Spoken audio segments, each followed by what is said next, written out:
aquí.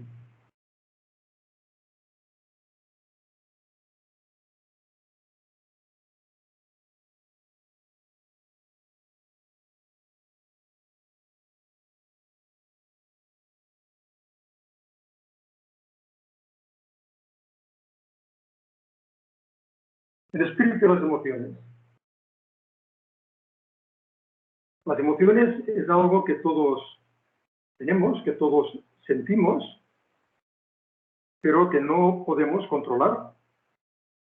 En este cuadro que he utilizado como primera diapositiva, se ve un torrente, un torrente bravo, porque al fin y al cabo las emociones muchas veces son como un torrente, son algo que no podemos controlar, que nos sobrepasa en múltiples oportunidades. Las emociones y los sentimientos y las pasiones, que son aspectos diferentes de lo mismo, como veremos, ciertamente son los motores básicos de la actividad del espíritu.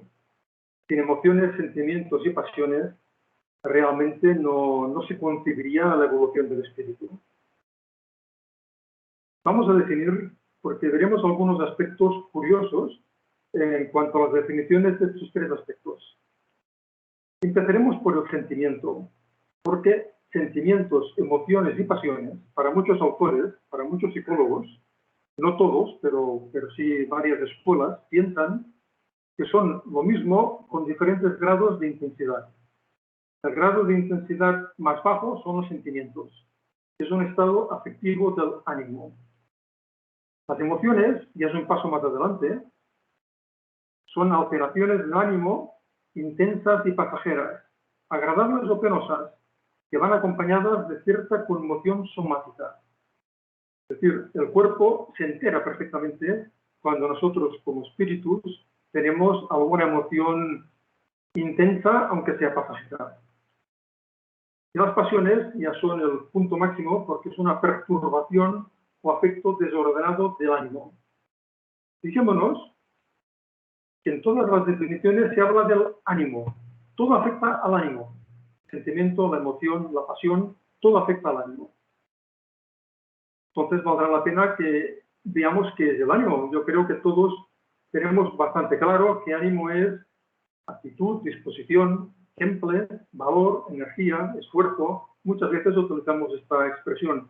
Mucho ánimo, no pierdas el ánimo, que el ánimo sea muy fuerte en ti, diciéndole, pues, ten energía, ten valor, ten una buena disposición. Sin embargo, la palabra ánimo tiene también otra definición, tal vez no tan habitual, que es alma o espíritu, en cuanto a principio de la actividad humana. Y esto lo vemos claro, porque las emociones, que es el tema principal de hoy, tienen que ver con el espíritu. Sin embargo, tienen una raíz. Y vamos a intentar desentrañar dónde está esa raíz. Las emociones son reacciones psicofisiológicas, es decir, tanta interacción hay entre la psique y la parte fisiológica que las emociones están en ambos lugares. Son reacciones psicofisiológicas que representan modos de adaptación a ciertos estímulos del individuo cuando percibe un objeto, una persona, un lugar, un suceso o un recuerdo importante. Es aquello que sentimos cuando percibimos algo o a alguien. Cuando tenemos una sorpresa, que nos encontramos a una persona que hace tiempo que no la vemos, por ejemplo, sea para bien o sea para mal, tenemos una emoción que a veces nos puede dar incluso una taquicardia, nos puede dar un rubor, depende de quién nos encontremos. Son universales y comunes a todas las culturas. Y esto es, asimismo, se ha podido comprobar que 4 emociones muy concretas, como son el miedo, la ira, la tristeza y la alegría, son reconocidas por personas de muy diversas culturas, incluso de culturas iletradas, culturas de pueblos aborígenes que todavía están casi en la edad de piedra, según nos dicen los que lo han investigado. Estos investigadores tomaron una serie de fotografías y dibujos de caras de personas que representaban miedo, ira, tristeza y alegría. Y los enseñaron a estas tribus y reconocieron perfectamente que aquella persona tenía miedo, o que aquella persona estaba alegre, o que estaba muy enfadada, o que estaba muy triste. Por lo tanto, sí que las emociones son universales. Si no todas, estas más básicas sí que son perfectamente reconocibles en toda nuestra humanidad. ¿Dónde nacen las emociones? Las emociones, pensamos que su raíz no está en el espíritu, no está en nuestra mente, en todo lo que vamos pensando y vamos sintiendo, sino que más bien esas pequeñas conmociones que las emociones nos dan, nacen en el mundo animal, nacen en la parte más instintiva. Allan Kardec, en el libro de los espíritus, nos dice que el instinto es una inteligencia rudimentaria que se diferencia de la inteligencia propiamente dicha, y que sus manifestaciones son casi siempre espontáneas, mientras que las de la inteligencia son el resultado de una combinación y de un acto deliberado. El instinto varía en sus manifestaciones según las especies y sus necesidades. En los seres que tienen la conciencia y la percepción de las cosas exteriores, como nosotros, los humanos, el instinto se alía, se junta, se suma a la inteligencia, es decir, a la voluntad y a la libertad, pero los instintos más básicos provienen del mundo animal. El instinto reproductor, el instinto de supervivencia, eso lo tenemos perfectamente nosotros. El miedo que podemos sentir ante una situación extraña o amenazante, antes de que nosotros mismos nos demos cuenta, nuestro cuerpo ya ha reaccionado instintivamente.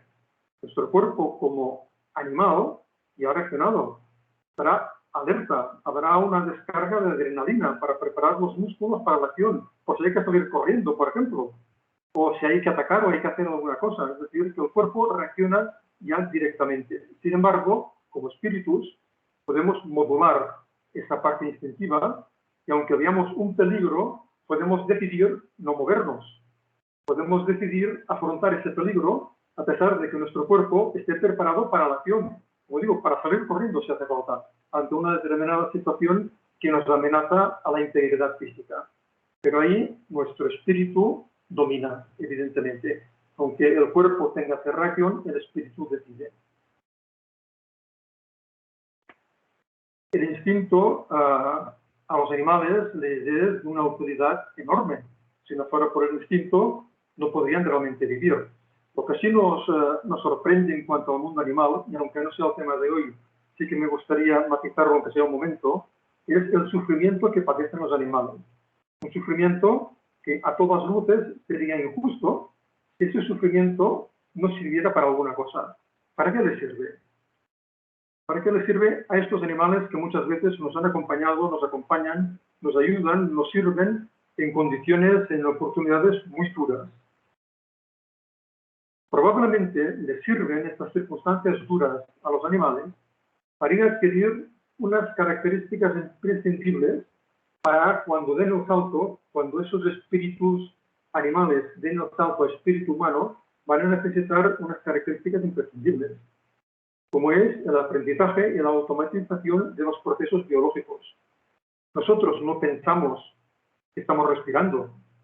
Cuando comemos, no somos conscientes de los procesos que se dan en nuestro estómago, en nuestro hígado, en nuestros intestinos. No somos conscientes de ello.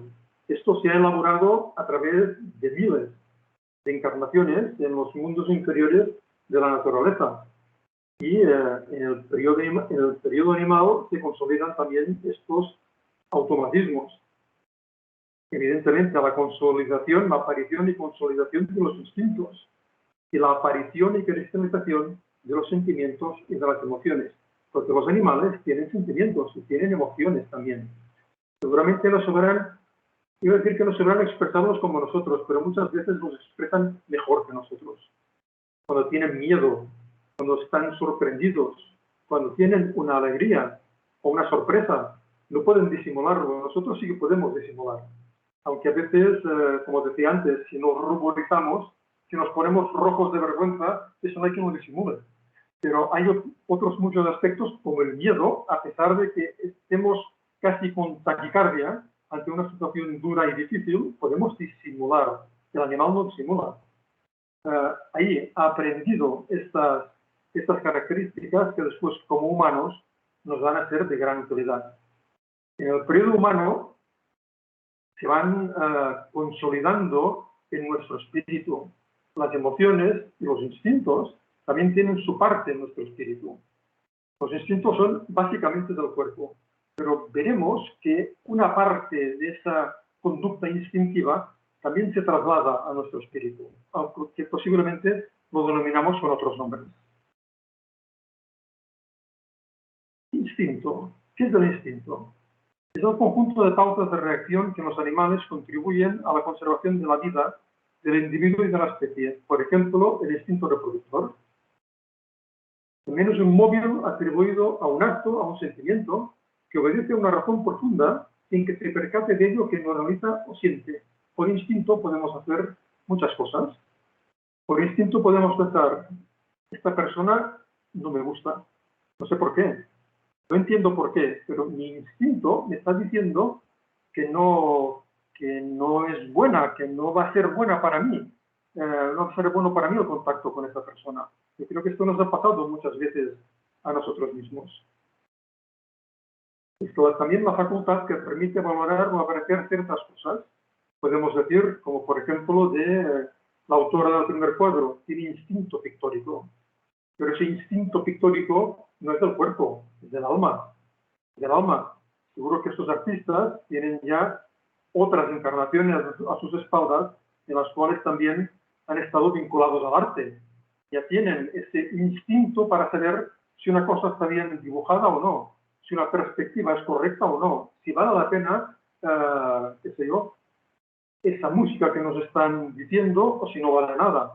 Quien tiene ese instinto que ya le viene de muchas encarnaciones, pues tiene esa ventaja.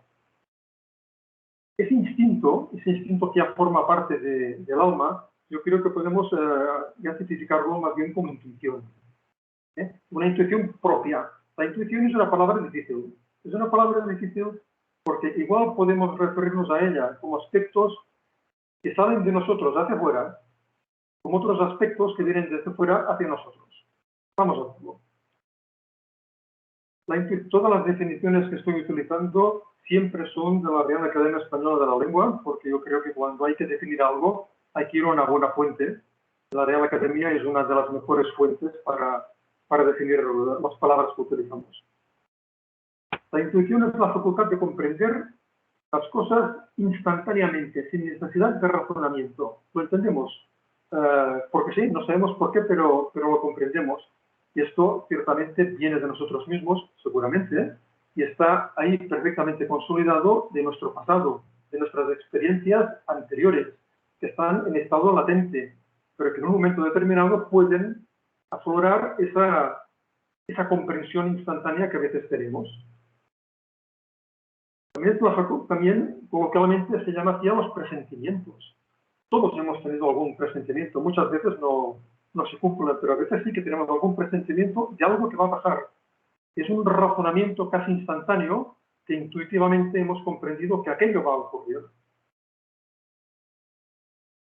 Y finalmente también se define como percepción íntima e instantánea de una idea o una verdad que aparece como evidente a quien la tiene, como esas personas que se encuentran con el espiritismo y empiezan a leer el libro de los espíritus y comprenden lo que allí se explica.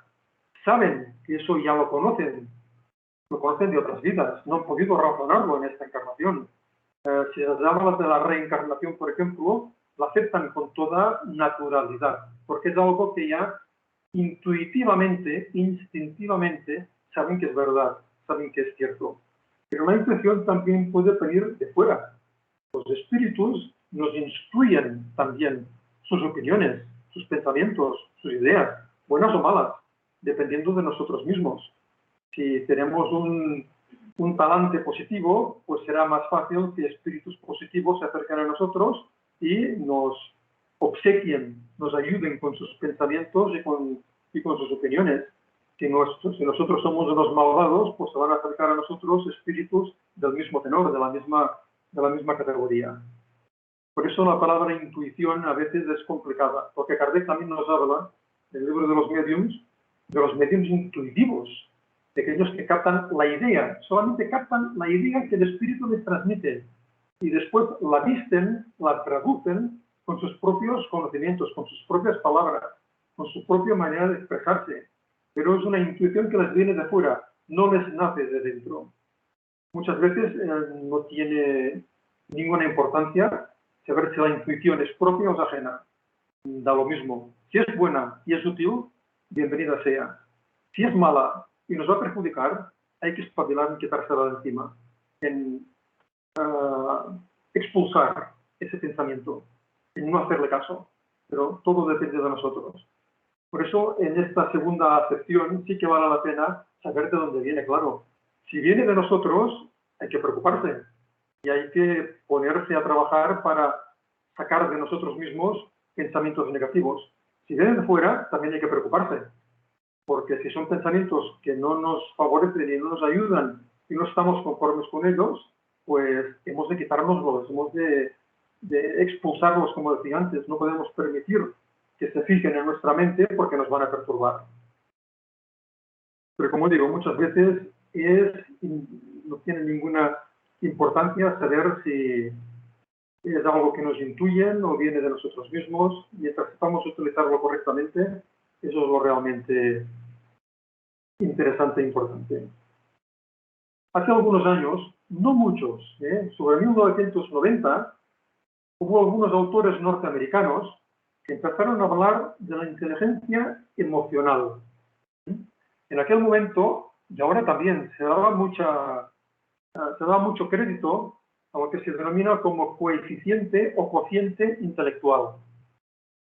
Y en esa escala del 0 a 100 o más, porque hay personas que tienen un cociente intelectual de 130, 140, 170, no sé, las personas superdotadas. Era el baremo que se utilizaba generalmente por parte de las empresas para contratar personal. Debían pensar con lógica que quien tenga mejor coeficiente intelectual, pues mejor trabajador va a ser, mejor les va a servir para las tareas que le quieran encomendar. Pero aquellos autores se dieron cuenta de que hay otro componente, que es el componente de las emociones, que es tan importante, por lo menos tan importante, como el coeficiente intelectual. Porque una persona que tenga un cociente intelectual de 150, por ejemplo, será un gran matemático, será un gran físico, pero es probable que a nivel emotivo, que a nivel de transmitir emociones, pues sea un desastre. No sepa expresarse, no sepa transmitir, por ejemplo, no sepa transmitir pasión por aquellos estudios. Porque un buen profesor, si quiere enseñar, por ejemplo, un buen profesor, si tiene un coeficiente de 150 y no sabe enseñar, no va a servir para nada.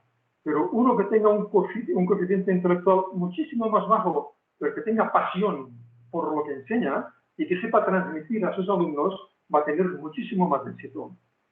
Entonces, a partir de aquellos años, se empezó a hablar de inteligencia emocional. Este caballero, que es Daniel Goleman, en 1995 publicó un libro titulado así, Inteligencia Emocional. Y a partir de allí, él se quedó muy sorprendido porque en muy pocos años, especialmente en Estados Unidos, hubo un auge enorme de la inteligencia emocional. Enseñaba en las escuelas, en las empresas.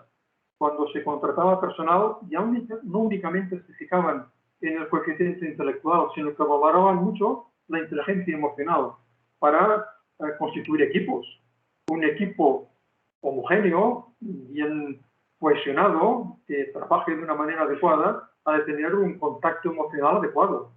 Si son totalmente contradictorios entre sí, no van a llegar a ninguna parte. El espíritu de equipo requiere esa buena dosis de inteligencia emocional. Pues desde aquel momento se ha tenido una gran preponderancia por todo el mundo este concepto de inteligencia emocional, que aquí también lo escuchamos, pero seguramente no tanto como en otros países como Estados Unidos, por ejemplo, que allí se utiliza muchísimo. Este es el libro de Daniel Goleman, es muy interesante, de muy buena lectura, Y aquí él nos matiza, nos propone cuáles son, las principales emociones. Que pueden ser estas, o podemos poner otras, o podemos aumentar, o podemos disminuir. Cada autor tiene su preferencia, pero estas serían las más básicas. La ira, la tristeza, el miedo, la alegría, el amor, la sorpresa, el asco o aversión y la vergüenza. Estas serían las principales. Pero Daniel Goleman reconoce hasta casi 100 emociones diferentes. Solo por poner un ejemplo, les leo las que él asocia con el miedo: ansiedad, aprensión, temor, preocupación, consternación, inquietud, desasosiego, incertidumbre, nerviosismo, angustia, susto, terror. Todas están relacionadas, pero no todas son lo mismo. No es lo mismo el miedo que el nerviosismo o que la inquietud. No. Por lo tanto, él describe, ya digo, casi un centenar. O sea que el campo de las emociones es muy rico y muy importante. Pero hay que comprenderlas muy bien y entender muy bien cómo se manifiestan en nosotros. Daniel Goleman, cuando empieza el libro, cita una frase de este gran espíritu que fue Aristóteles, uno de los filósofos y pensadores más importantes que han encarnado en nuestra humanidad, que tuvo la gran, no diré la gran fortuna, porque seguro que ya encarnó en el lugar adecuado para ser discípulo de Platón, quien fuera discípulo de Sócrates, y conforman posiblemente uno de los del trío más inteligente y más sabio de espíritus que han encarnado entre nosotros. En su Ética a Nicómaco, Aristóteles escribe y habla de una emoción, como es el enfado. Todos podemos enfadarnos, mejor dicho, todos nos enfadamos, más de una vez, a veces muchas veces. Pero Aristóteles razona así, dice: cualquiera puede enfadarse. Eso es algo muy sencillo, muy fácil. Si nos lo proponemos, nos enfadamos en un momento. Pero dice, enfadarse con la persona adecuada, en el grado exacto, en el momento oportuno, con el propósito justo y del modo correcto, eso ciertamente no resulta tan sencillo. Casi diríamos que es imposible. Porque cuando nos enfadamos mucho, muchas veces, no nos enfadamos con la persona adecuada. Porque en múltiples oportunidades se va llenando un vaso y el último que llega y que nos provoca, a veces de una manera sin ninguna mala intención, y se desborda el vaso, es el que se la carga. Por lo tanto, este que no tenía casi culpa, se va a cargar por todo lo que hemos ido recibiendo de otras personas. No será en el grado exacto, porque los enfados muchas veces son muy explosivos, muy expansivos. Por tanto, dominar las emociones no es fácil, es muy complicado. Por eso ese concepto de inteligencia emocional y esos cursos que hacen para ayudar a los ejecutivos, para ayudar a los niños, para ayudar a los adolescentes, para ayudar a los presos a poder canalizar correctamente esas emociones, son tan importantes. Aquí yo por lo menos no he leído en muchos lugares que se tengan en cuenta mucho estas circunstancias, y serían muy convenientes que realmente se implantaran en escuelas, en lugares de trabajo, en prisiones, porque seguro que se rebajarían muchas tensiones emocionales. Tenemos perfectamente claro, pues, que hay una interacción cuerpo-mente de una manera clara. El espiritismo, nosotros aceptamos que el espíritu está revestido de un cuerpo energético que Kardec denominó como periespíritu, y todo esto se incorpora al cuerpo físico. Es un conjunto único, como vemos en el dibujo de abajo. Por tanto, lo que el espíritu siente, el cuerpo también lo nota. Lo que al cuerpo le hace daño o le hace un bien, el espíritu también lo siente, también lo nota. Este es otro dibujo que es muy parecido, simplemente aquí hay un par de conceptos más que hoy no discutiremos porque lo hemos hecho en otras oportunidades y en otros momentos también hablaremos de ello, que sería el cuerpo mental y el doble etérico, pero que también lo vemos, todo está relacionado. Si el espíritu siente, si el espíritu sufre, si el espíritu está preocupado, eso se va a reflejar en el cuerpo, a través del perispíritu. Si el cuerpo tiene dolor, el espíritu va a padecerlo, porque el cuerpo por sí mismo no siente el dolor, es el espíritu. Porque si ese cuerpo lo anestesiamos y entonces le hacemos mucho daño, el espíritu no se entera, porque no le llega esa información, porque el cuerpo está anestesiado. Pero generalmente no estamos anestesiados, salvo cuando nos operan. Entonces, lo que le ocurre al cuerpo, el espíritu lo nota de una forma inmediata. Por eso el trasvase de información y de emociones de un lugar a otro es continuo, es constante. La mente influye en todos los procesos fisiológicos y viceversa, muy especialmente también en el sistema inmunológico. Y esto se reconoce. Personas muy negativas tienen su sistema inmunológico mucho más deprimido, mucho menos activo. Y personas muy optimistas, personas muy positivas, influyen de esta manera, de una forma muy eficaz en su propio sistema inmunológico. Y esto lo acepta la medicina. Esto no nos lo inventamos los espiritistas, ni mucho menos. Esto nos lo aporta la medicina. Leon Denis nos dice que la ley de atracciones y de las correspondencias lo rige todo. Las vibraciones al atraer vibraciones similares se aproximan y unen los corazones, las almas, los pensamientos. Los espíritus se atraen en razón de sus afinidades. Hasta este momento hablábamos del individuo en sí mismo, cuerpo y alma. Lo que nota el cuerpo, lo siente el alma, lo que nota el alma, lo siente el cuerpo. Pero de espíritus a espíritus, encarnados o desencarnados, también nos transmitimos emociones, nos transmitimos pensamientos, nos transmitimos vibraciones. Vamos a verlo con este dibujito. El pensamiento nos dice que la primera viñeta, que lo que piensas atraes, y es verdad, y esto en espiritismo lo tenemos perfectamente claro. Si pensamos bueno, atraeremos bueno. Si pensamos malo, atraeremos malo. Es la ley de afinidades. A la derecha dice el decreto, no sé por qué, esto es un dibujo que me llegó por internet y lo encontré interesante. Me quedo con lo que dice que lo que afirmas, atraes. Lo que dices, atraes. Hay que ir con cuidado. Yo recuerdo una entrevista que le hicieron a Colin Powell, que fue un general norteamericano que actuó en la guerra del Golfo, que después fue secretario de Estado de Estados Unidos. Él decía, ten cuidado con lo que pides, porque te lo pueden dar. O sea, que cuidado con lo que dices, cuidado con lo que pides, cuidado con lo que afirmas, porque es muy probable que te venga a ti. O sea que hay que ir con cuidado. Y la emoción, lo que sientes, atraes. Si sientes la emoción de ayudar a los demás, pues atraerás a personas que tengan sentimientos parecidos. Ahora, si tu emoción es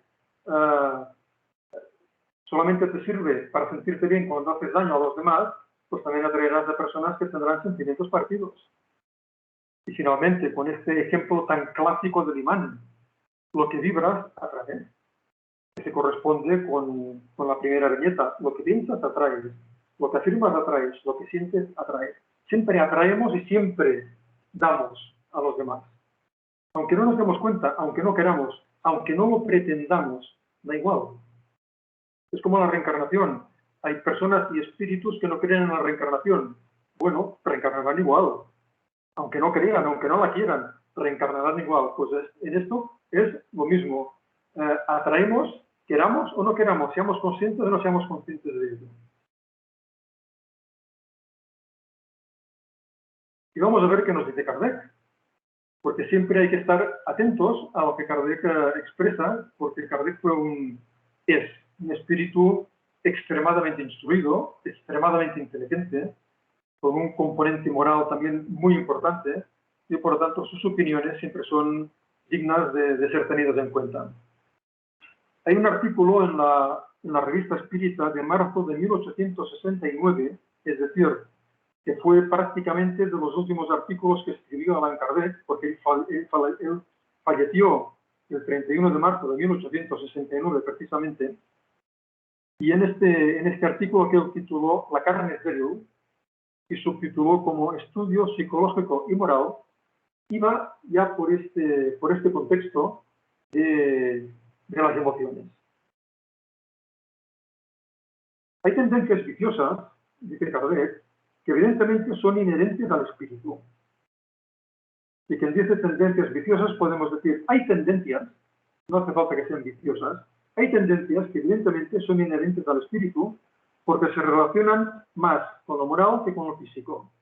Otras parecen más bien la consecuencia del organismo y por ese motivo quienes las poseen se consideran menos responsables, como por ejemplo la cólera, la pereza, la sensualidad, como si eso fuera del cuerpo. Pero eso no es del cuerpo, eso es del espíritu. El cuerpo no siente cólera, el cuerpo no se enfada, el cuerpo no es indolente, el cuerpo no es sensual. Eso es el alma, eso es el espíritu. Por eso no podemos refugiarnos en decir que la responsabilidad es del cuerpo. Evidentemente no. Si seguimos este orden de ideas, se comprende que un espíritu irascible debe estimular un temperamento bilioso, de manera que un hombre no es colérico porque es bilioso, sino que es bilioso porque es colérico. Lo traducimos a un lenguaje más actual. Hoy diríamos que una persona no tiene ataques de ira porque tenga una úlcera de estómago, sino lo contrario, tiene una úlcera de estómago porque es una persona irascible. Y esto nos lo enseña la medicina psicosomática desde hace decenios, no desde ahora mismo, no. Hace ya muchos años que la medicina comprende perfectamente que esto ocurre, que las predisposiciones de la persona afectan al cuerpo físico y que pueden causar enfermedades.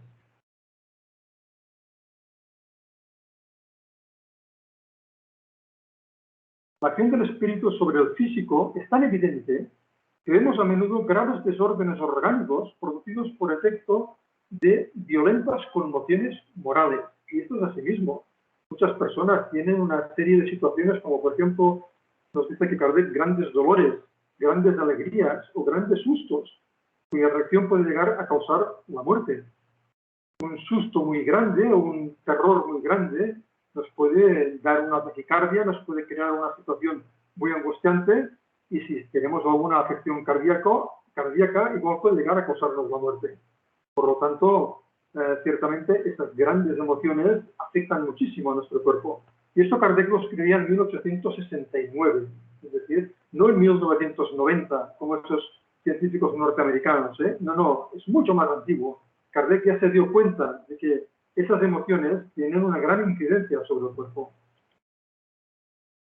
Como decía, hace muchos años que la medicina médica, la ciencia médica reconoce sin problemas la influencia de lo mental sobre lo físico, que es la medicina psicosomática.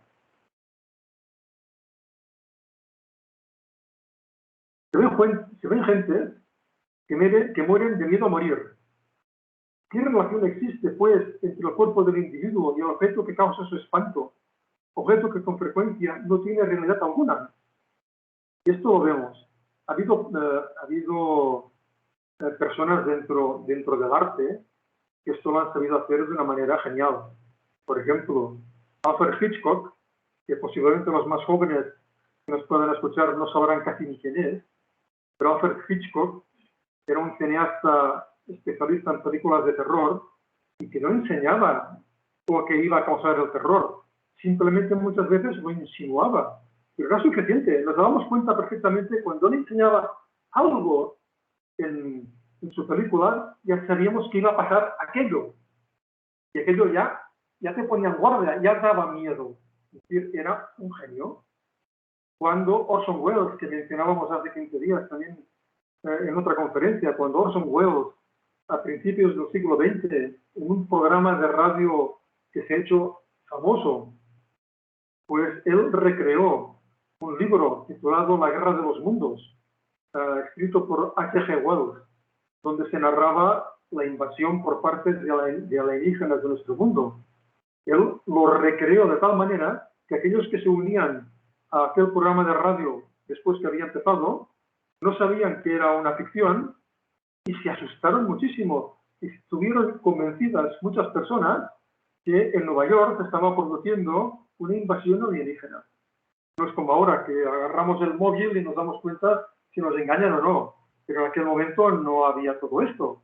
Pues estos seres geniales, porque son geniales, son capaces de, con una ficción, con una insinuación, de causarnos pavor, prácticamente. Se dice en estos casos que es efecto de la imaginación. Claro que sí, es efecto de nuestra imaginación. ¿Pero qué es la imaginación? Sino un atributo, un modo de sensibilidad del espíritu. Claro que sí. Y es uno de los aspectos más poderosos de la imaginación. Ese poder está muy contrastado a través de las acciones benéficas para la salud del individuo, de prácticas tales como la visualización, las afirmaciones, en fin, el poder del pensamiento. Hubo un hombre, a finales del siglo XIX, principios del siglo XX, llamado Émile Coué, que era un farmacéutico francés, pero que tenía más de psicólogo que de farmacéutico, que es el padre, podríamos decir, de las obras de autoayuda actuales. Él tenía un método en el cual decía a sus pacientes que tenían que repetir continuamente una serie de afirmaciones. Por ejemplo, una de las más conocidas de él decía, todos los días, bajo todos los puntos de vista, es que esto abarca todo, todos los días, bajo todos los puntos de vista, voy de mejor en mejor. Y esto repetido, y repetido, y repetido. Y él decía, aunque no te lo creas, da igual, porque el que se lo va a creer va a ser tu cerebro. Y él va a influir sobre tu cuerpo y te encontrarás mejor. Y con esta autosugestión curó a muchas personas que tenían problemas emocionales y algunos problemas físicos y les ayudó muchísimo con afirmaciones. Después vinieron ya muchos otros pensadores, muchos otros terapeutas, como la gran Louise Hay, aquella mujer que murió hace 2017, me parece, que fue una gran terapeuta y también utilizaba las visualizaciones, las afirmaciones, para ayudar a que uno mismo pudiera llegar a sanarse emocionalmente.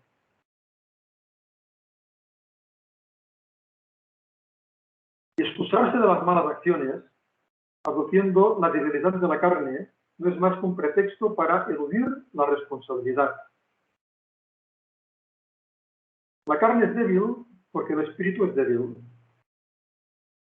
Esto invierte la cuestión y deja al espíritu la responsabilidad de todos sus actos.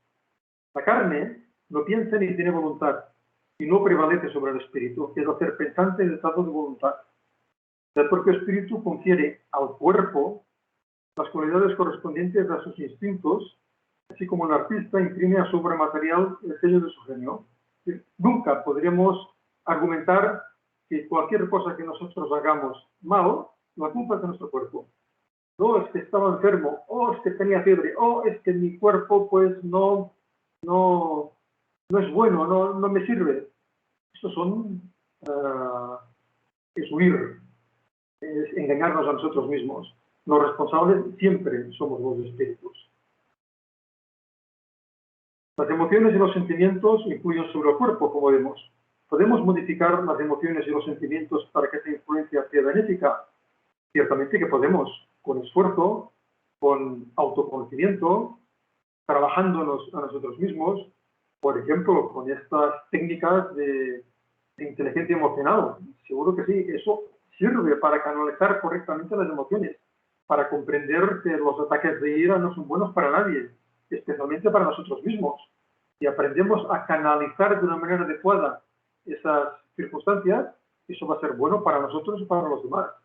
Por ello, sí que se puede hacer, sí que se puede trabajar, porque comporta un esfuerzo.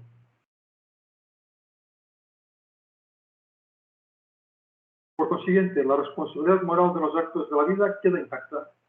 Pero la razón nos dice que las consecuencias de esa responsabilidad deben ser proporcionales al desarrollo intelectual del espíritu. Claro está, cuanto más sabemos, más responsables somos. Cuanto menos conocemos, menos responsabilidad se nos puede pedir. Pero claro, si tenemos un cierto conocimiento, no podemos excusarnos en que no lo tenemos. Por lo tanto, la responsabilidad será siempre nuestra. Y si ahora nos autoengañamos diciendo que no sabemos, que no comprendemos, pero entendemos, cuando desencarnemos ya nos daremos cuenta de lo equivocados que estábamos y que tendremos que rehacer ese camino, tendremos que cambiar esos parámetros, tendremos que actuar de una forma distinta, sin duda. O sea que no podemos excusar nuestras tendencias inferiores culpando a las emociones como siendo responsables de las mismas. No, las emociones son nuestras, no son del vecino, son nuestras. Y si las emociones son buenas, si las canalizamos correctamente, pues tendremos resultados positivos. Si son malas, es que nosotros todavía somos, como la inmensa mayoría de los que estamos encarnados en este planeta, espíritus inferiores. Por eso hay que aprender a canalizarlas correctamente. A todos nos gusta que nos traten bien. A todos nos gusta que el resto de personas tengan una deferencia hacia nosotros, que sean simpáticas, que agradables con nosotros, que nos ayuden. Yo creo que eso a todos nos gusta. Pero claro, entonces hay que darle la vuelta a la situación. Si nos gusta que nos traten bien, a ellos también les va a gustar que nosotros nos tratemos bien. Y si queremos que nos traten adecuadamente, hemos de empezar por hacerlo nosotros con ellos mismos. Como decíamos en aquellas viñetas hace un rato, atraemos lo que damos. La emoción atrae emociones semejantes. Por eso depende siempre de nosotros hacer las cosas lo mejor posible. Y si no lo entendemos, ya lo aprenderemos. La vida tiene paciencia y nos pondrá en las situaciones adecuadas para que seamos capaces de ir modulando esas emociones. Seamos capaces de ir aprendiendo lo que son las emociones buenas y lo que son las emociones malas. Y la fórmula es muy fácil. Todo aquello que a ti te molesta no es bueno. Todo aquello que a ti te gusta, dentro de un orden, claro está, porque a veces puede haber personas muy sensuales, por ejemplo, y que les va a gustar solamente los aspectos sexuales. No es esto. Pero cosas positivas que nos den bienestar, que nos den tranquilidad, que nos den calma, que nos den paz. Eso es bueno. Por tanto, si a nosotros nos gusta, que nos lo den, que nos lo transmitan, que nos lo compartan, a los demás también les va a gustar que lo hagamos con ellos.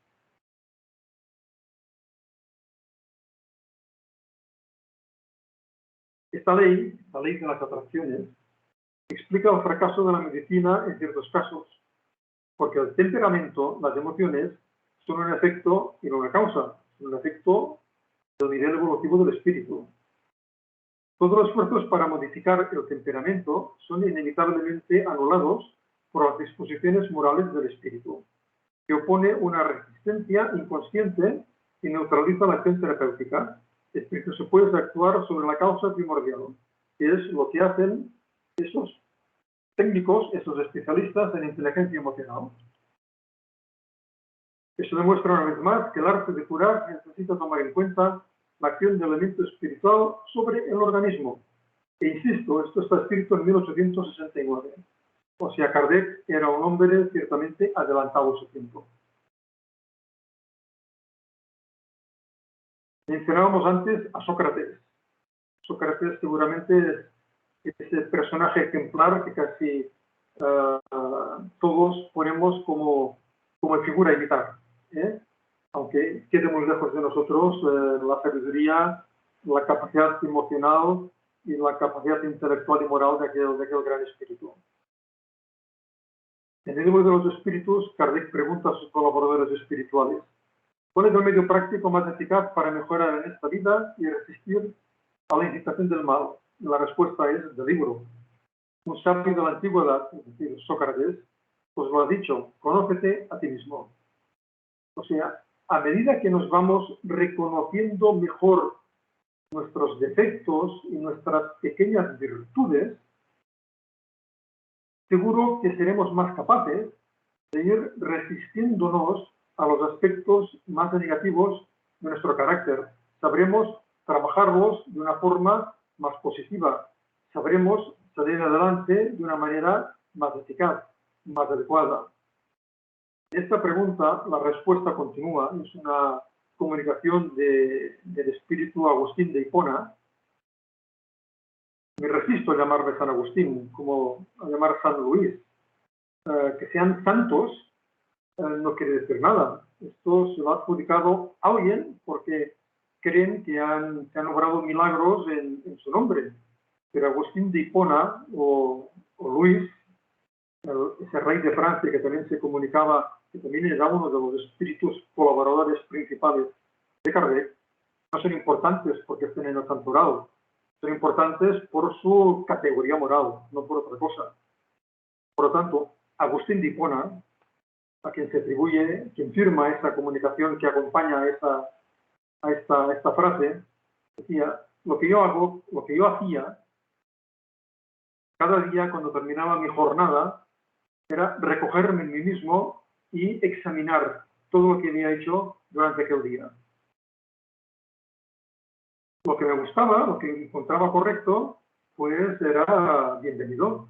Pero aquello en lo que me había equivocado, aquello que pensaba que no había sido capaz de actuar con suficiente corrección, me servía para corregirme, para tenerlo en cuenta en ocasiones posteriores.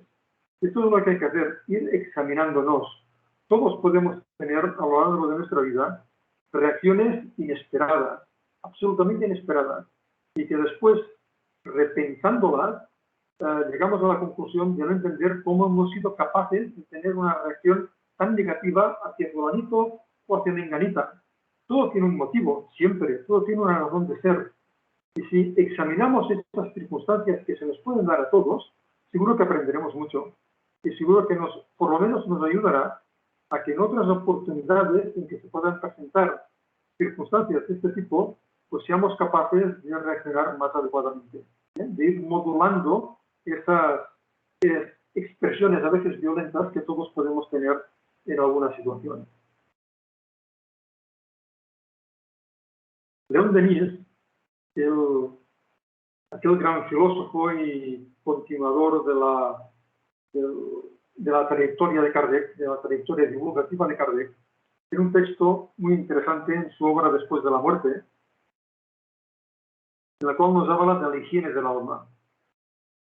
Y más o menos nos viene a decir eso mismo que acabamos de referir de Agustín de Hipona. Dice, la vida moral se impone como una obligación rigurosa para todos aquellos a quienes preocupe algo de su destino. Y aquí la necesidad de una higiene del alma que se aplique a todos nuestros actos. Ahora que nuestras fuerzas espirituales se hallan en estado de equilibrio y armonía. Si conviene someter el cuerpo, envoltura mortal, instrumento perecedero, a las prescripciones de la ley física que asegura su mantenimiento y su funcionamiento, importa mucho más aún velar por el perfeccionamiento del alma, que es nuestro imperecedero yo, y a la cual está unida nuestra suerte en el porvenir. El espiritismo nos ha proporcionado los elementos de esta higiene del alma. Vamos a repasar este texto. Dice Denis que la necesidad de una higiene del alma es imprescindible aplicarla a todos nuestros actos. Como decía Agustín de Hipona, si me he equivocado en algo, pues voy a intentar remediarlo. Si noto que me ha llegado, por la razón que fuere, por causa mía o por causa ajena, me ha llegado un pensamiento negativo, he de esforzarme en quitármelo, en no hacerle caso, en sustituirlo por un sentimiento, por un pensamiento positivo. He de impedir de todas, que ese pensamiento negativo se quede en mi mente, porque si se queda ahí, va a generar otros pensamientos, otras emociones del mismo calibre, y voy a tener cada vez más dificultades para expulsar esa sensación equivocada de mí. Por eso se impone una higiene del alma, ese repensarse, ese examinarse, pero también hay que hacerlo sin que eso nos agobie, porque si estamos todo el día pendientes, absolutamente pendientes de nosotros mismos, de esto que hago, de aquello que no hago, eso va a ser un sinvivir. Tampoco es esto. Hay que intentar hacer las cosas lo mejor posible y lo más importante de todo, darnos cuenta cuando hacemos algo que no está correcto. Cuando hacemos algo que no está bien, es muy bueno que nos demos cuenta, porque es la única manera de ponerle el remedio, es la única manera de que sepamos que hemos de esforzarnos en eso, porque si no, eso se va a inquistar en nosotros y nos va a costar. Dios me ayuda a seguir adelante y apartar ese pensamiento, esas ideas de nuestra mente. Y pone este ejemplo León Denis, que todos comprendemos que la educación física es tan buena para nuestro cuerpo, que el deporte es algo muy positivo para nuestro cuerpo, pues también hay que tener cuidado y pensar que hay que realizar casi una gimnasia del alma, esa higiene del alma que nos dice el Denis. Por eso hay que hacerlo tan bien como sepamos, tan bien como podamos y siempre pidiendo ayuda. Esto en espiritismo yo creo que lo tenemos muy claro. Cuando una cosa no lo entendemos, hay que pedir ayuda. Cuando una cosa nos sobrepasa, hay que pedir ayuda. Cuando una cosa vemos que no nos llena, que no nos sienta bien, que nos está molestando, hay que pedir ayuda. ¿Y a quién vamos a pedir ayuda?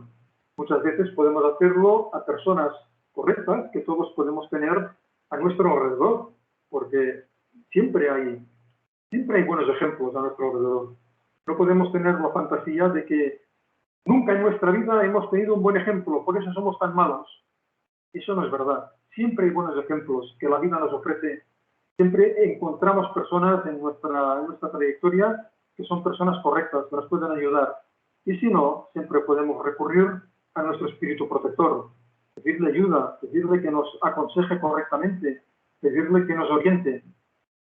Y si se le pide de una forma adecuada, seguro que lo van a hacer, seguro que lo hacen. El problema no es de ellos, el problema siempre es nuestro. Porque muchas veces se nos aconseja, se nos orienta, se nos instruye, pero no hacemos el caso que deberíamos hacer. Porque hacer caso es esforzarse, es cambiar. Y eso es lo que realmente cuesta siempre. El espiritismo es una filosofía tan formidable que tiene las respuestas que necesitamos. El problema muchas veces es que las respuestas que el espiritismo nos ofrece a nuestras inquietudes son respuestas difíciles. Son respuestas que nos exigen un esfuerzo, que nos exigen un cambio. Porque si decimos, es que tengo pensamientos negativos o soy una persona perezosa, bueno, nos dirán, pues tienes que activarte, tienes que ponerte un orden, tienes que ponerte un horario, tienes que asignarte una serie de tareas y tienes que hacerlo. Y ya está. Ya está. Ya está explicado. Después de llevarlo a la práctica.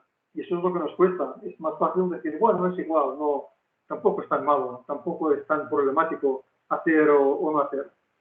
O sea que la mayor parte de las veces el problema está en nosotros mismos.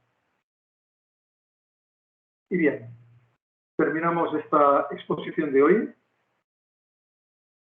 Si quieren acompañarnos dentro de 15 días, haremos una serie de comentarios a la obra No Solar, Nuestro Hogar, también subtitulada La vida en el mundo espiritual, que es una de las obras más conocidas a lo largo del mundo espiritista y que tiene aspectos interesantes, pero también tiene aspectos con los cuales hay que ir con cuidado.